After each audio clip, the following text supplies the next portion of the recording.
volta então com o programa Correio na Go.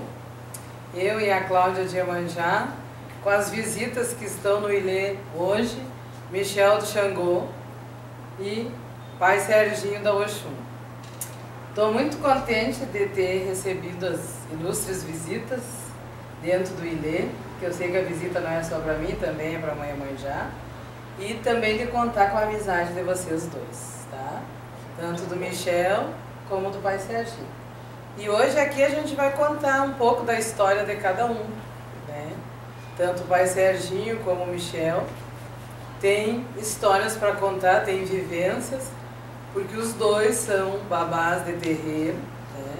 Michel é de um terreiro de Aceguá, né? E o Pai Serginho é de um terreiro de Camaquã. Então, cada um tem as suas vivências, tem o seu cotidiano, que é o que a gente procura mostrar dentro do programa. Eu vou começar aqui com o Pai Serginho da Oxum. O senhor se apresenta, Pai Serginho.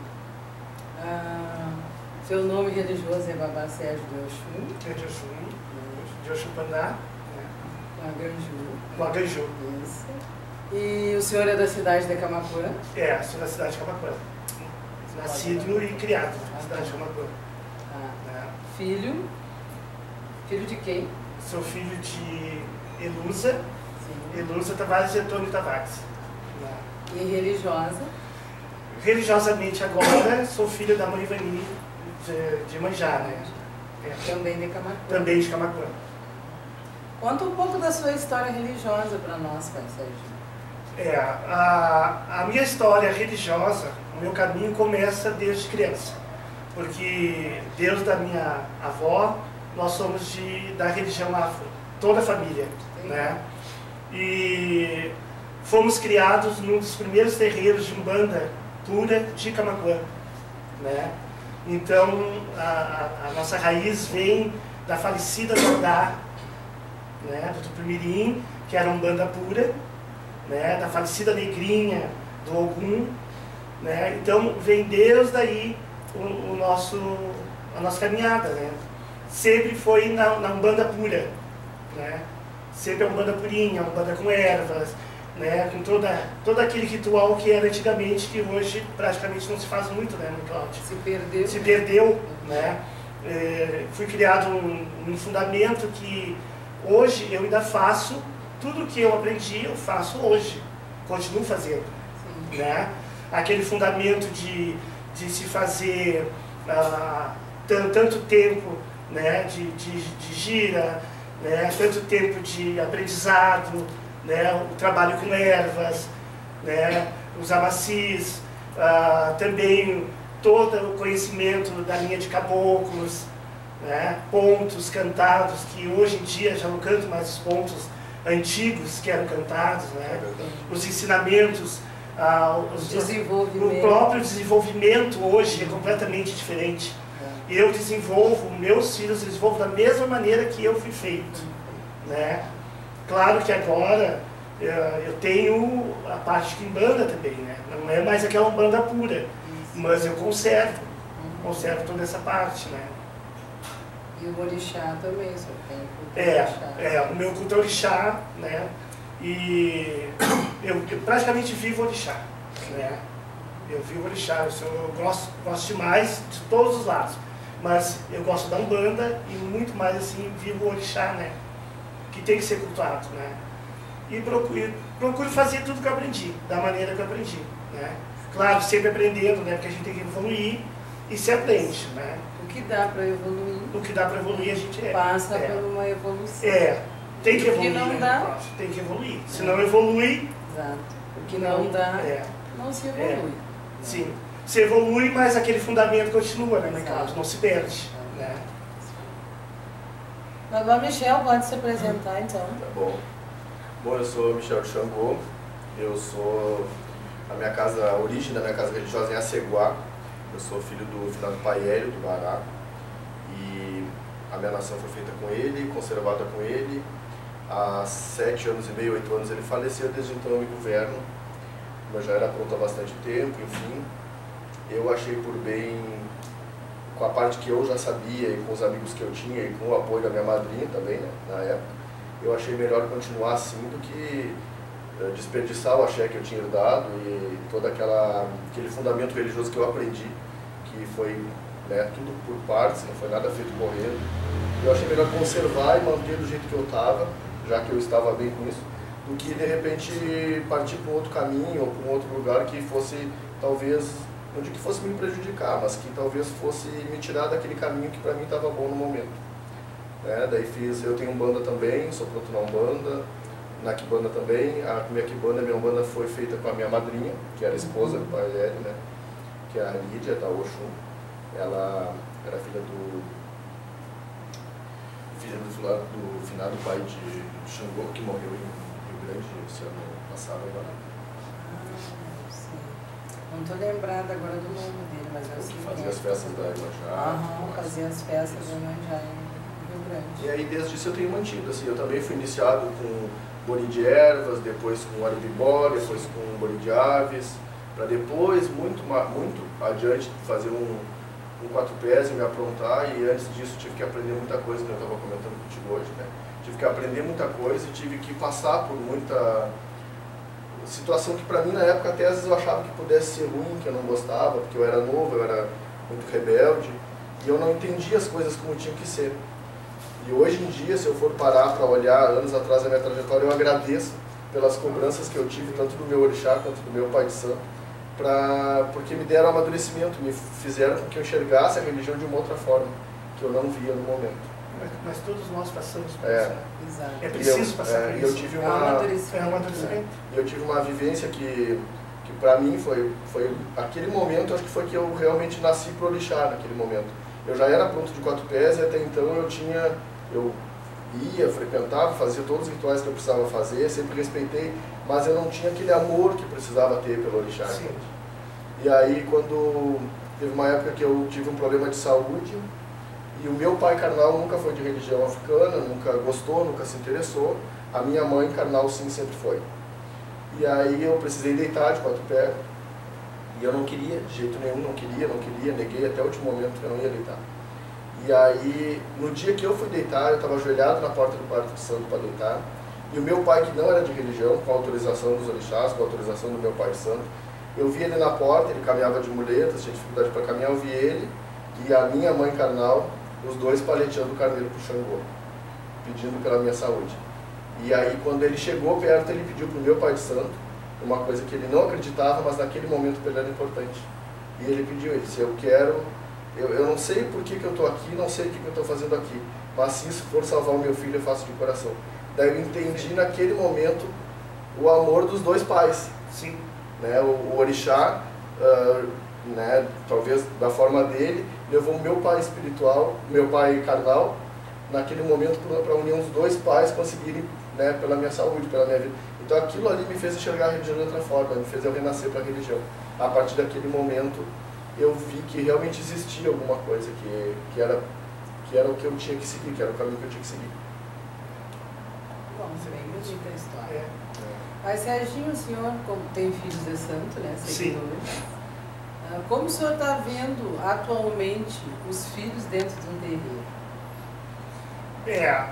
Assim, ultimamente, Mãe Cláudia, nos últimos anos eu tenho ficado mais dentro da minha própria casa, né?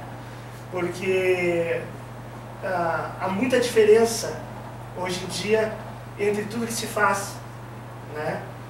E eu sou daquele ditado que se diz, né? Cada um mexe suas panelas conforme quer e come o seu angu conforme foi feito, né? Então, como eu sou muito assim na parte da religião, um pouco até conservador da maneira que tem que ser feitas as coisas, então eu procuro ficar mais quietinho dentro da minha casa, mas procuro ensinar meus filhos, passar para eles, né, principalmente a humildade, o amor, a caridade, e fazer as coisas com amor, né? E também porque hoje em dia o batuqueiro que não passar por uma cozinha não é batuqueiro, porque tudo que se faz precisa de uma cozinha, né? Então eu dou importância para que ele tenha que aprender Deus, como torrar o milho, como separar o milho, como fazer a frente, né? E eu acho que a gente tem que passar o que é, mas eu procuro fazer o melhor que eu posso, né? Tu, Michel, mesmo não tendo filhos, né? Tu mas não tem filhos. Eu optei por não ter filhos. Como tu vês assim, o filho de santo de hoje não é o mesmo filho de santo de antigamente? Não é o mesmo antigamente. O exemplo que eu vejo mais, assim, que eu acompanho mais é daqui da tua casa, porque eu convivo mais, né? E me deixa feliz de ver, entende? Porque eu vejo os teus filhos fazendo como eu aprendi, como tu aprendeste, como o pai Serginho aprendeu. Né? Eles aqui, são poucas casas que tu vê a religião sendo feita como tem que ser, sem pensar o que eu vou colher com isso, né? Se vai ter foto, se vai ter mídia. Né? A gente vê as pessoas fazendo muito hoje em dia, elas estão mais presentes na religião no momento da festa, para a mídia, né? Não tem aquele interesse todo em aprender. A maioria das pessoas hoje em dia quer se aprontar e se apronta, porque a gente sabe que infelizmente muita gente vende o nosso axé, está muito disponível no mercado. Né? Então, a facilidade. Então quem tem dinheiro hoje em dia, muita gente se apronta sem ter o mínimo conhecimento religioso e tão pouco conhecimento de vida. É que fica também assim, né, Cláudio?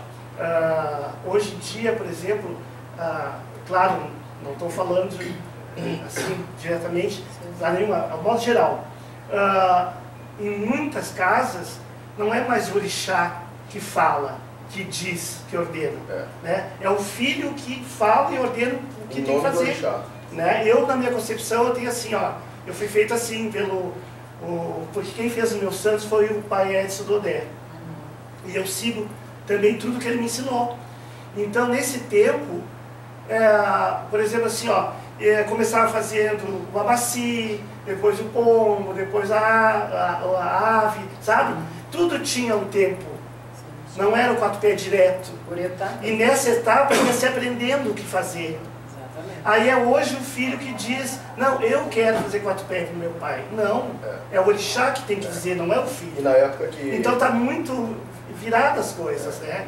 E com a facilidade que está, tem o dinheiro, muitos pais de santo fazem pelo dinheiro. Mas o que acontece? Fica os pais de santos de prateleira. Tem os santos na prateleira, tudo é maravilhoso, mas não sabe cantar nenhuma reza. São pais de santos de mídia, né? São os pais de santos de mídia. Porque na época que eu fui feito depois que vocês, provavelmente, eu me aprontei com 23 anos, eu estou com 40 anos. Com 24 anos eu me aprontei. Mas também era assim, só se pulava alguma etapa naquele andamento religioso do filho, se por algum motivo sério o orixá pedisse. Sim, exato. Mas o orixá. Nem o pai de santo, nem o filho. Sim. Né? E eu, graças a Deus, eu tive a oportunidade de ter um pai de santo que também não assim como a Cláudia, né, acho que assim como o senhor também, não vivia de filhos, entende? Não precisava dos filhos para sobreviver, exato, digamos assim, financeiramente. Exatamente. Né? E ele tinha esse amor para fazer com cuidado, para fazer da forma que tinha que ser, né? Não pulava etapas, só se pulava no caso de necessidade. Hoje em dia eu acho que eu posso dizer que das pessoas que eu vejo atualmente, assim, né, das pessoas mais novas, dessa safra nova, digamos assim, eu acho que pouquíssimas pessoas ficariam na casa do meu pai de santo, porque não teriam a paciência de esperar aquele tempo para se aprontar. E outra coisa que eu acho muito ruim, nós vemos hoje em dia muitas pessoas com 18, 19 anos de idade, 20 anos de idade, babalorixá e alorixá, responsável pela vida de tantas outras. Aí, se tu for analisar aquela pessoa, muitas vezes ela tem muitos problemas com ela mesma, ela tem uma vida desorganizada sentimentalmente, espiritualmente. Exatamente. É uma pessoa que não tem capacidade nem de manter a própria vida, né? Como que uma pessoa, eu sou muito crítico em relação a isso, porque eu penso como que uma pessoa que não tenha essa segurança de si, essa vivência de si e sabedoria, como ela vai poder auxiliar um filho no momento de necessidade? Como ela vai poder sentar com o filho? Porque o pai de santo é um conselheiro, né? É um conselheiro. Não adianta a gente achar que não é, porque ele não resolve só a vida espiritual do filho. Então eu vejo... psicólogo, nós somos psicólogos, nós somos orientadores, nós somos terapeuta, né? Porque dentro de um terreiro, mais do que em qualquer lugar, tratamos saúde diariamente, né? Então, nós fomos médicos, fizemos o papel e não só tratam a evolução espiritual como a evolução pessoal de uma pessoa. Sim. Porque as duas coisas não parelhas. Uma pessoa que não tem uma evolução pessoal, ela não vai ter uma evolução espiritual. Não vai ter. E vice-versa. Então, eu acho que as pessoas se perderam muito do que estão fazendo numa casa de religião. Hoje em dia, ser Babalorixá ou Elorixá virou título de nobreza, né, de status. Não é porque é ou porque tem amor ao orixá, até porque nós vemos muitas pessoas que na hora da chamada do quarto santo falam um monte de coisas e quando viram as costas fazem totalmente o contrário. Então, muitas vezes nem acreditam naquilo que estão fazendo, mas dá status, né? Dá status. Bom, continuando o nosso assunto, já falamos de santos, já falamos dos caboclos, né? E dentro do contexto de terreiro, Pai Serginho, o senhor vive algum tipo de intolerância no seu terreiro ou não?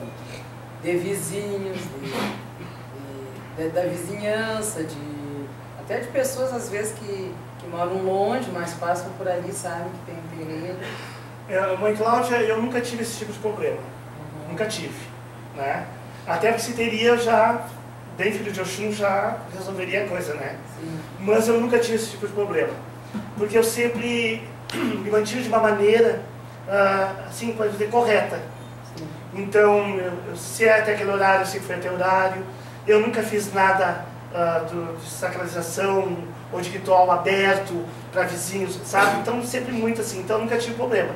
Mas já tive irmãos, companheiros que tiveram problemas seríssimos, né? Mas não problemas por parte da casa religiosa, mas de vizinhos, né, que não entendem, né? Até entendem, né? Mas como convém, falam que não entende. Aí tem esses problemas, tiveram esse problema, mas graças a Deus todos conseguiram resolver, né? Mas há muito problema desse. Há bastante. Infelizmente a gente enfrenta muita coisa. Muitas vezes o senhor mora ali há anos, né? Então muitas vezes a gente tem vizinhos e daí daqui a pouco muda, vem outro vizinho para ali, não tem o mesmo entendimento. Não tem o mesmo entendimento. Que aqueles vizinhos, que são uma família, né? Que convive na rua 20, 30 anos, sim, vira família. Vira família. Né? Muitas vezes não tem aquele entendimento do vizinho que mora há 20, 30 anos. Né? Então, é uma coisa séria, é uma coisa que tem que ser tratada daqui para frente, a nossa religião com respeito. Que é isso que falta. Acredito eu que o respeito dentro da religião tem que começar por nós. Tem que começar por nós. Né? Porque existe dentro do nosso credo, né? Não sei se no dos outros existe, mas vou falar daquilo que eu tenho experiência. Né? No nosso credo tem uma coisa assim que não combina comigo, que é a questão de tu ir numa casa, assistir muitas vezes todo o ritual daquela casa e quando tu vira as costas e vai embora, tu vai falar mal daquela casa, né? Tu vai falar mal daquele babá ou daquela iá, porque não é a mesma coisa que tu aprendeu, porque é uma aberração. Tu vai fazer comentários, né? Então, a intolerância começa por nós. Começa por aí. Né? Porque ela começa por eu dar, expor a minha opinião, como se eu soubesse mais do que aquele irmão que está ali. E aí eu não estou respeitando a caminhada daquele irmão. Né? Se eu vou no seu ilê, eu vou ir no seu ilê. O copo d'água que o senhor der para mim tomar, é o que eu vou tomar. Né? Eu não vou sair de lá fazendo comentários sobre o gosto da água, sobre o copo do jeito que é. Né? Assim é os rituais. Chego lá para uma umbanda, vou assistir a umbanda do jeito que o senhor aprendeu. do jeito que o senhor foi feito. Então, se eu respeito o senhor como pessoa, eu tenho que respeitar o senhor como religioso. Né? Se está errado, aquilo ali está errado para mim. E não para aquela pessoa que está fazendo naquele momento. Né? E eu acho que conta muito também, Cláudia, essa parte, sobre isso que eu estava falando agora, sobre o que as pessoas estão fazendo na religião hoje.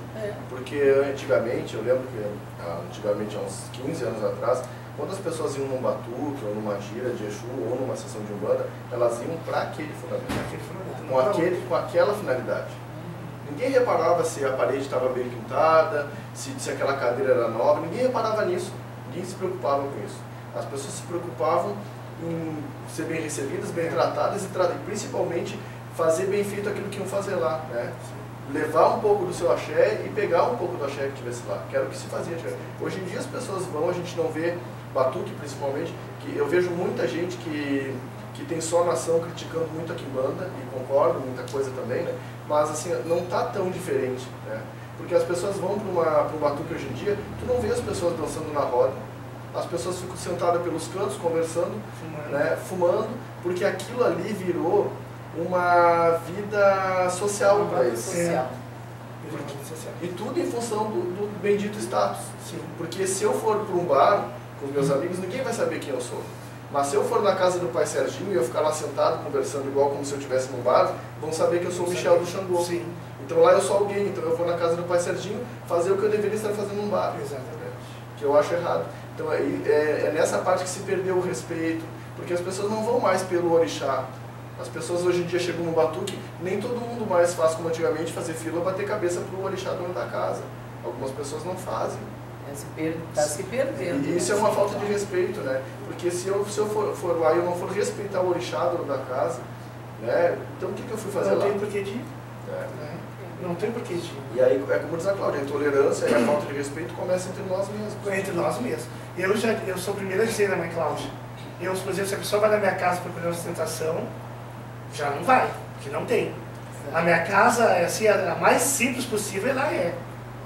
Mas o que me importa é o que, assim, ó, as pessoas que vão lá se sentem bem claro. E veem que tem axé. Exatamente. Né? Porque ostentar, qualquer um pode ostentar. Mas é o que precisa. É que nem a sua rainha falou pra mim. Né? Uma coroa, qualquer um pode comprar. Mas segurar aqui em cima é difícil. Não é todos que seguram. E aí? Então ostentação qualquer um pode ter. Né? E existe também a parte do religioso não precisar necessariamente desse trono e dessa coroa. Né? Exatamente. Não precisa, porque não é porque eu sou filho de Xangô que eu vou ostentar ou qualquer coisa, porque né, meu pai Xangô foi um rei, enfim. Que bom, fico feliz por ele ter sido, né, por ele ser um rei até hoje. Para mim ele é um rei até hoje. Né? Mas isso não significa que eu não sou ele. Exatamente. Eu sou um ser humano, né, que eu estou aqui como qualquer um outro na Terra para fazer a minha missão na Terra, que talvez eu até nem saiba exatamente qual que é, porque a gente vai descobrindo cada dia a missão da gente, da evolução espiritual e pessoal da gente. Mas eu sou um ser humano como outro qualquer. Eu não preciso desse status religioso ou de ostentar alguma coisa para ser melhor ou pior. Então eu acho que a gente se perdeu muito nessa parte, acho que é isso aí que falta o respeito. E aí, claro que existe muita intolerância do lado de fora, muita intolerância e muita falta de respeito. E eu acho que nem seria compreensão, a intolerância é a palavra certa. Porque a partir do momento que tu é tolerante com as coisas, tu está disposto a entender as coisas. Sim. Quando tu é intolerante, tu nem quer entender nada. No meu ponto de vista, todo mundo só sabe falar, todo religioso. Né? Falta união do batuqueiro, falta união do povo de axé. Falta, eu concordo. Mas por que falta união? Porque não existe o respeito. Não existe o respeito. Eu não quero respeitar e eu quero ser mais do que aquele outro irmão que está ali, que muitas vezes teve uma caminhada até maior que a minha. Sim. Né? Eu não quero respeitar quem veio primeiro do que eu. Né? Então a intolerância começa por nós. E até quem veio depois, né, Cláudia? Exato. Né? A gente tem que respeitar, na realidade, todo mundo. Claro, os que vieram antes, a nossa ancestralidade, lutaram muito para que a gente esteja aqui hoje, sentados. Né? Aqui hoje. Claro. E os mais novos também, porque tem mais novos que fazem direito. E eu acredito que o batuque, como muita gente diz, o batuque não vai morrer. daqui a algum tempo. Porque nós temos seguidores. Sim. Né? Então a gente procura fazer com que as coisas, com que esses seguidores levem o axé. Eles é que vão dar continuidade. Porque como é que tu vai levar um axé de uma casa? Para te levar um axé de uma casa, tu vai levar o axé do jeito que é feito dentro daquela casa. Tu não vai chegar lá na terreira depois de pronto, na terreira do pai fulano, pai Serginho me convida, pai Michel me convida para ir lá, eu vou lá. Olhei para o quarto de santo, vi uma frente que eu nunca tinha visto. Bom, tá dando certo aqui, então eu vou chegar e vou fazer na minha casa. Mas tu não sabe nem por que foi feita aquela frente. Exatamente. Né? Então levar o axé não é copiar dos outros. Não é copiar dos outros. E sim de si mesmo. Do jeito que está sendo feita aquela família, é o jeito que eu vou fazer dali para frente. Gostei muito da visita, gostei muito do nosso bate-papo aqui, da nossa conversa. Espero que a gente tenha contribuído, que essa conversa aqui, esse diálogo, a gente quer contribuir de alguma forma, mostrando o meu pensamento, mostrando o pensamento do pai Serginho, mostrando o pensamento do Michel. Mais à frente, conforme as visitas que o terreiro receber, a gente também vai ter uma roda de conversa. De repente a gente vai fazer com mais gente isso também. É muito bom, né? Um dia nos reunimos todos, sim, muito bom, né, para fazer uma roda de conversa, trouxemos um palestrante para nos ajudar, né? Enfim, esse vídeo é para contribuir, não é para malhar ninguém, não é para falar de fulano e nem de Beltrano. É uma contribuição que os dois, em visita do Ilê, vieram dar para o Ilê e para a página do Correio Nagô. Muito obrigado, Sr. Cláudio, também agradecer também, Michel. Eu fico agradecido que a senhora me receber sempre bem aqui no seu Ilê, né, mãe Cláudia? Porque a senhora sabe que eu tenho pela senhora um amor assim interminável, né? Um respeito pela sua ética, pelo jeito que a senhora comanda tudo dentro do seu Ilê e pela pessoa que a senhora é, né? Então a senhora pode contar comigo sempre que a senhora precisar, é só chamar, né? Eu sou agradecido por estar aqui. Eu que agradeço. Eu também agradeço, né? O padrinho da tua casa é um orgulho para mim mais uma vez estar aqui, né? E eu acho que eu e a Cláudia somos uma prova bem grande que tolerância e respeito é uma coisa importante. Porque eu e a Cláudia, mesmo eu sendo padrinho da casa dela e achando que a forma com que ela conduz a casa dela para mim está perfeito, e eu dentro da casa dela eu faço exatamente como ela faz, independente de eu ter aprendido de outra forma. Eu estou na casa dela, o axé é dela, eu repito conforme ela faz. Se eu não sei, eu pergunto, Cláudia, isso aqui tu queres que faça como, né? E eu acho que mesmo a gente divergindo de pensamentos em algumas coisas, que às vezes tem coisas que ela pensa de uma forma ou de outra, nós nos respeitamos muito. Sim. E temos liberdade de falar um para o outro como que cada um se sente em relação, como que cada um vê, tem uma visão daquilo, né? E então eu acho que isso que precisa mais, entende? Essa empatia, essa compreensão de tentar entender o lado do outro, de ver, não, eu penso assim, mas ela pensa assim, então, né, nós vamos continuar nossa caminhada juntos, fazendo nossas coisas da melhor forma possível, sempre nos respeitando. Eu acho que respeito é a palavra que mais se repete, que nem diz a Cláudia, é respeito, a hierarquia, que é muito falada, né?